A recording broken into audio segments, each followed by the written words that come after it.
এদিকে মৌসুমী বায়ুর অনুকূল পরিবেশ রাজ্যে আগামী 48 ঘন্টার মধ্যে রাজ্যে ঢুকছে বর্ষা। পাক বৃষ্টি শুরু হয়ে গিয়েছে উত্তরবঙ্গে।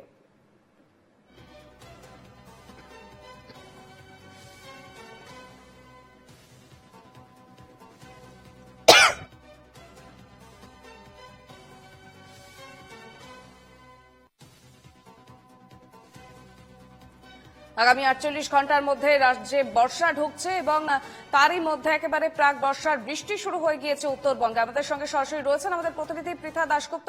পৃথা, আগামী 48 ঘন্টার মধ্যে বর্ষা শুরু হতে চলেছে বঙ্গে। এই মুহূর্তে জেলাগুলির মধ্যে কি আপডেট রয়েছে?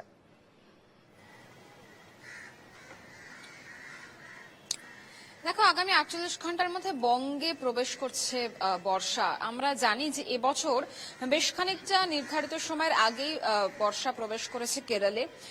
প্রথমে আন্দামান নিকোবর দ্বীপপুঞ্জে এবং তারপর কেরলে, এবং সেই মতো নির্ধারিত সময়ের আগেই উত্তরবঙ্গে আগামী 48 ঘন্টার মধ্যে বর্ষা আগমনের সম্ভাবনা রয়েছে। মৌসুমী বায়ু অনুকূল পরিস্থিতি এবং সেই মতো উত্তরবঙ্গে প্রাক বর্ষার যে বৃষ্টি, সেই বৃষ্টি শুরু হয়ে গিয়েছে। বিভিন্ন জায়গায় বজ্রবিদ্যুৎ সহ বৃষ্টি চলছে 30 থেকে 40 কিলোমিটার বেগে দমকা হাওয়া, এবং মালদা আর 2 দিনাজপুরে গরম বেশ খানিকটা কম, এমনটাই হাওয়া অফিসের সূত্রে খবর।